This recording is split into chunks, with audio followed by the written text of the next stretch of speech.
Things haven't changed much since John D. Rockefeller's time.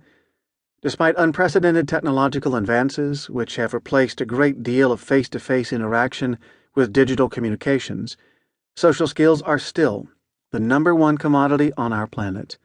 Not least because relationships, which depend entirely on social skills, represent the foundation of any society. This chapter will highlight the fact that, despite the importance of social relations, most people are particularly bad at judging social skills, both in themselves and in others. Contrary to what you may believe, those who appear socially confident are often considered cocky or arrogant and are more likely to fail in social situations. We'll outline the benefits of low social confidence, namely preventing embarrassment and humiliation and motivating self-improvement. And then we'll cover some simple guidelines for charming and influencing others in social situations.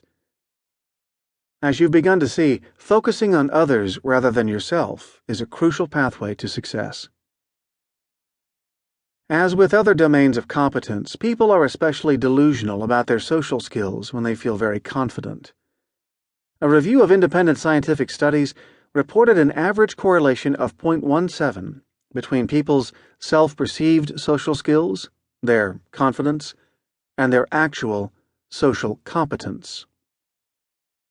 This suggests that people's insight into their own social skills is marginally better than chance. In other words, a random score would be almost as indicative of our true social skills as our rational self-evaluation or self-knowledge is. We are equally inept when it comes to judging others' social skills.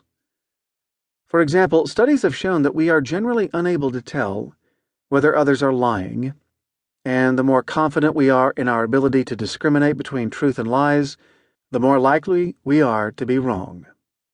In fact, the correlation between people's competence for detecting lies and their confidence in their ability to do so is virtually 0.04 to be precise.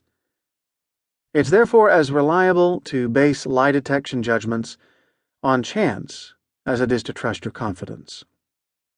Alarmingly, this is true even for people who are in the business of spotting liars. For instance, law enforcement officers are as bad at identifying liars as laypeople are. Contrary to what you may think, and especially to what they tend to think, people with inflated social confidence do not perform better in social situations.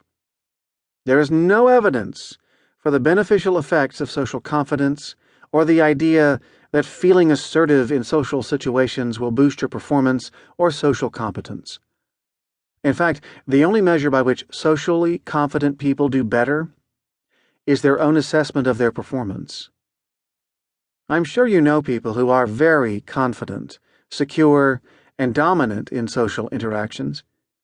If you do, pay attention to how they evaluate their own performance. For example, when they give a talk, go on a date, or pitch to a client.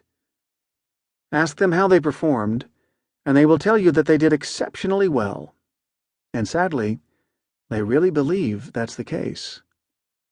Emphasis on sadly because it confers them no advantage, and quite a few disadvantages. Psychologists Julia Bishop and Heidi Einderbitzen from the University of Nebraska-Lincoln asked 500 ninth grade pupils to nominate their most and least favorite classmates.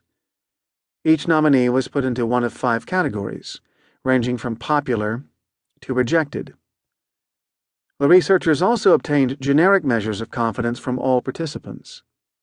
Surprise, surprise, unless you've listened to the previous chapters, there was no correlation whatsoever between pupils' self-confidence ratings and their popularity as rated by their classmates. The only variable that differentiated people with lower and higher social confidence was whether pupils had a close friend in the class.